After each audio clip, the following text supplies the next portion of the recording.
Grüß euch, da ist wieder Rucksacktaxi. Ich bin heute in Schleching und zwar am Dalsen Parkplatz und gehe aber heute mit euch über die Oberauer Brunstalm, ich hoffe, ich habe es jetzt richtig rum gesagt, auf die Hochplatten. Auf geht's! Wir dürfen die Tour heute wieder gehen, weil bis heute war Betretungsverbot in einem Wild- und Waldschongebiet zur Hochplatten auf. Und gleich nach dem Parkplatz halten uns wir rechts Richtung Oberauerbrunst.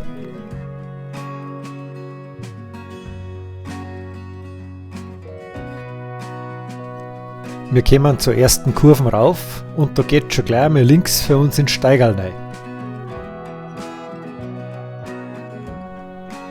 Wir werden weiter oben nur mehr auf die Straße kommen oder überqueren und sonst sollten eigentlich hauptsächlich Steigen aufgehen.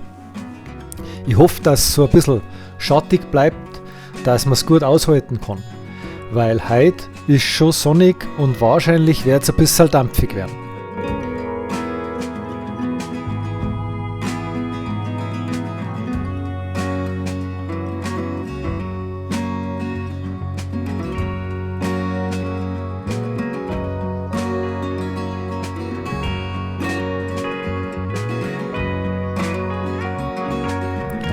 Naja, den verschärften Abkürzer, den haben wir hinter uns.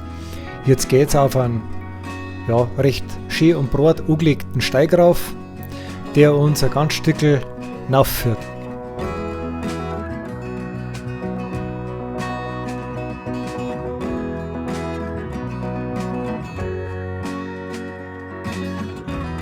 Wir kommen schon der Straße rauf, die wir überqueren. Jetzt muss ich mal schauen, wie es da weitergeht. Gleich gegenüber, naja, ich weiß nicht. Da unten, ein Schudel. Dann ist das wieder bloß so ein Abkürzer, den man, ich habe es ja vor ein paar Tagen am Sulzberg schon zum Thema genommen, auf den wir vielleicht ein bisschen verzichten sollten. Das Einzige, was dabei rauskommt, ist Erosion und es rutscht mehr ab. Und ich glaube, wenn wir jetzt einen steileren Weg über einen Steig und eine Straße haben, wo es flacher aufgeht, dann sollten es eigentlich viel nur Wege sein für uns. Also muss man nicht immer wieder neue Abkürzungen erfinden.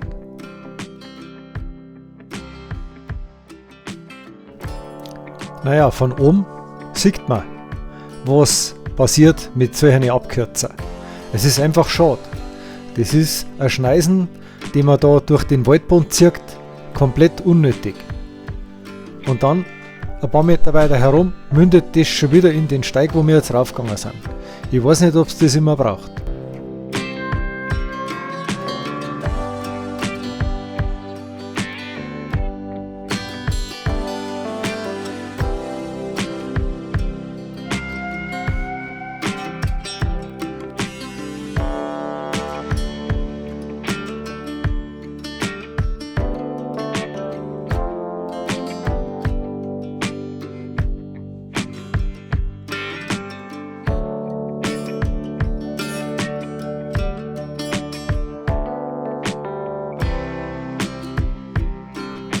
Schlechinger Wanderweg steht da. Stefan Gnadelweg.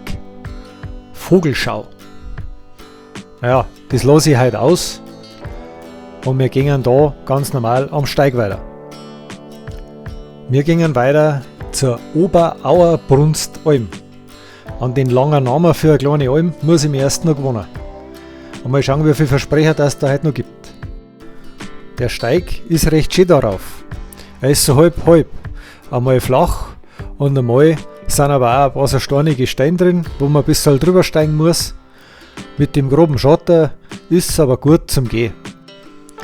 Es ist extrem trocken, das fällt richtig auf, genauso wie vor ein paar Tagen, wie ich auf den Sulzberg gegangen bin.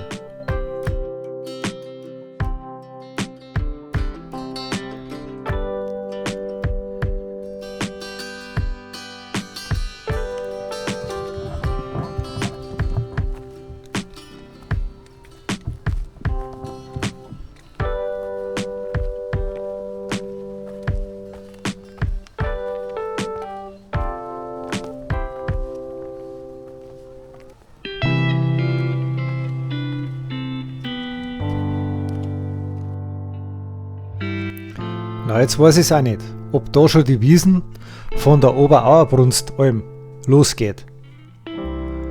Da steht es auch wieder. Die Bitte, dass man auf die markierten Wege bleiben soll.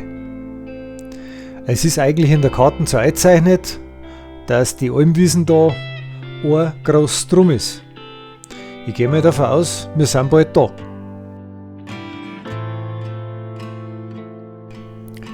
Das Eck ist bekannt für einen Haufen Enzian. Da soll die Wiesen noch normal ganz blau ausschauen. Aber da ist heuer viel zu trocken dafür.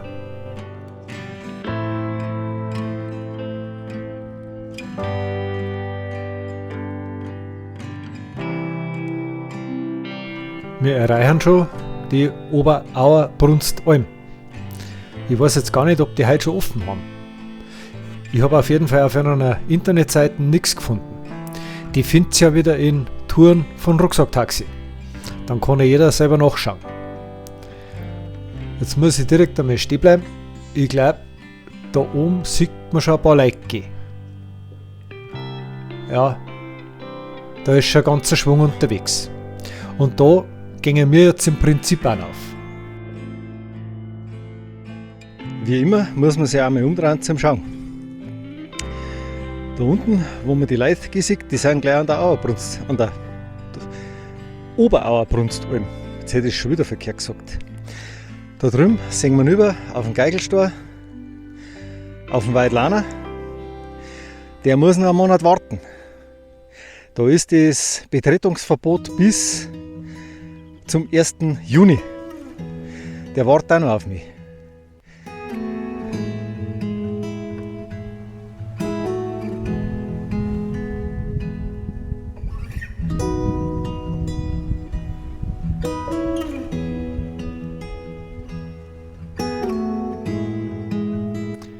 Der Steig ist ein bisschen schmäler und oberhalb der Alm nimmt er Fahrt auf.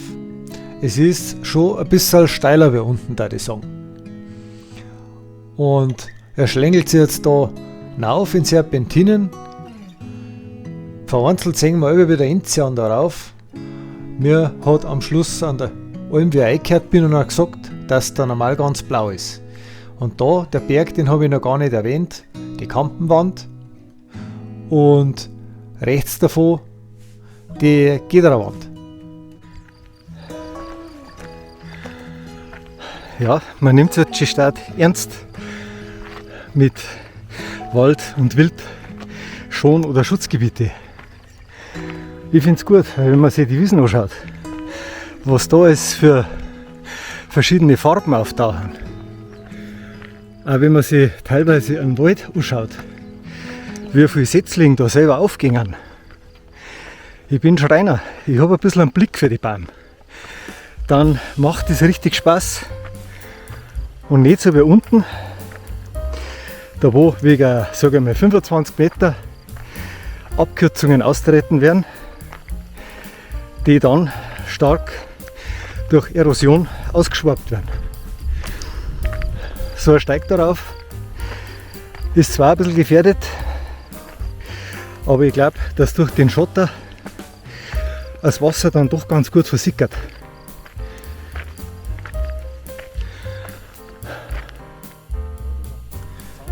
Gerade über den Zaunüberstieg drüber schaut es jetzt so aus, als ob es ein bisschen schattiger weitergeht.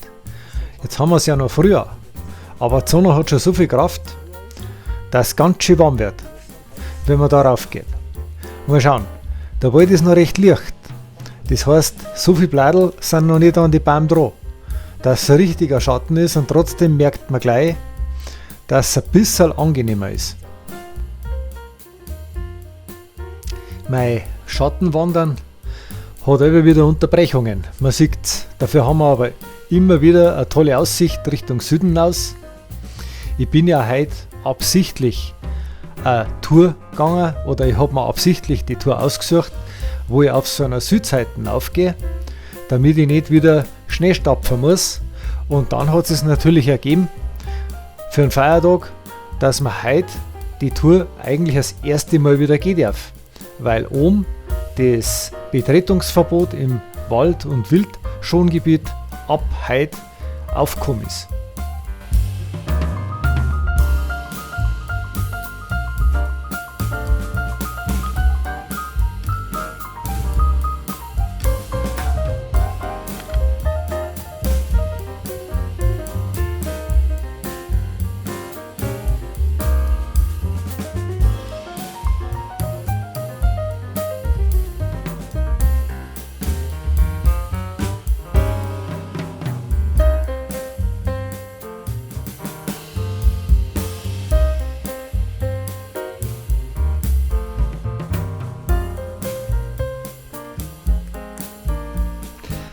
Da haben wir wieder einen Wegweiser. Da links geht die 62 weiter zur Hochplatten. Ich wollte aber die Tour über Teufelsfelsen oder Teufelstor, jetzt weiß ich es wieder nicht auswendig, gehen und da geht es für uns da gerade auf. Das ist jetzt ganz leicht blau markiert. Das ist ein kleiner Steig.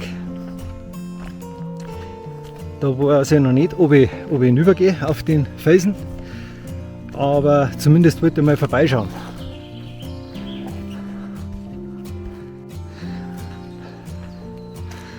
Das da herum ist eigentlich ein Steig genau nach meinem Geschmack. Ein bisschen verwinkelt, ein bisschen zum Drübersteigen, fast kein normaler Schritt dabei. Außer in den kurzen Stückerl da.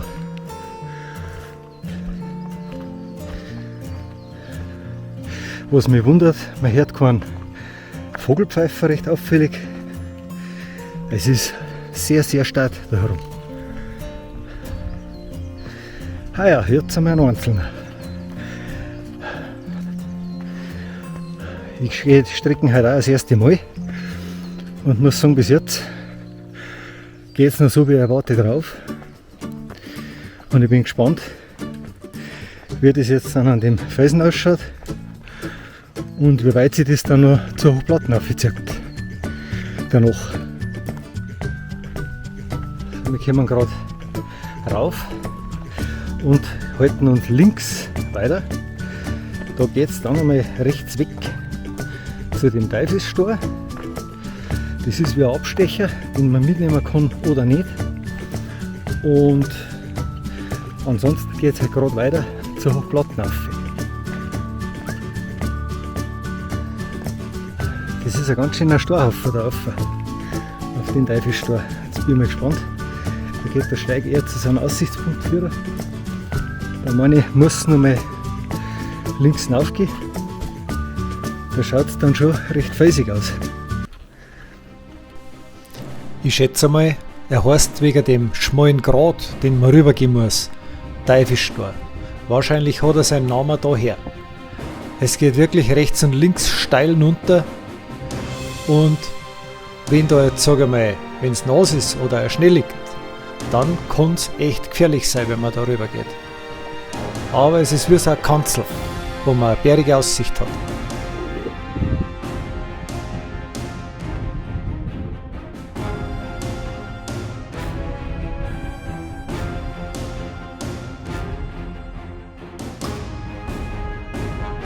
Ja, der kleine Abstecher ist jetzt nicht spektakulär, aber man sieht ja, was für ein schmaler Grat das darüber ist.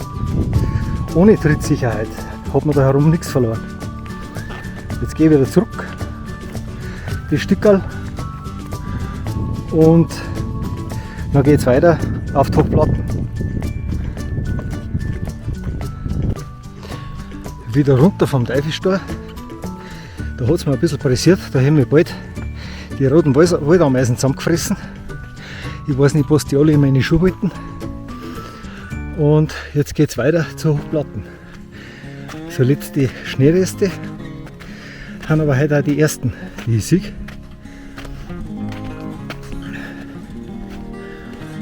Da zieht es jetzt nur mal so ein Rücken auf. So schaut es zumindest in der Karte aus. So leicht links aufwärts. Und ich bin mal gespannt, wie steil das Stück ausfällt.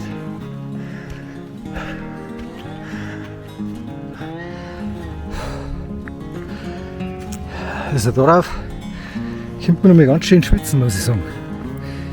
Es ist vielleicht nicht so, dass es so steil ausschaut, aber es geht ganz schön rauf und es sind durch die Wurzeln halt einfach ganz schöne Stufen drin. Insgesamt zieht sich der Hang ganz schön rauf und die Sonne scheint rein. Es ist richtig warm da herin.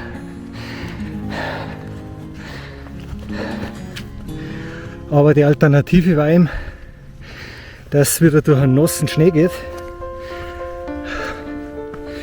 da wo ich nicht so scharf drauf bin.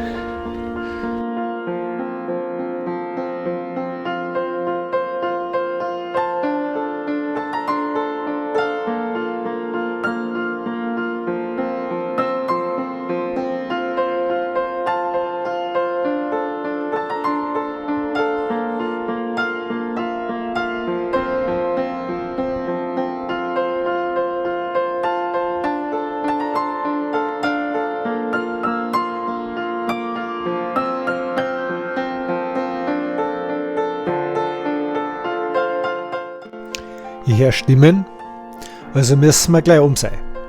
Wir kommen an der Hochplatte an.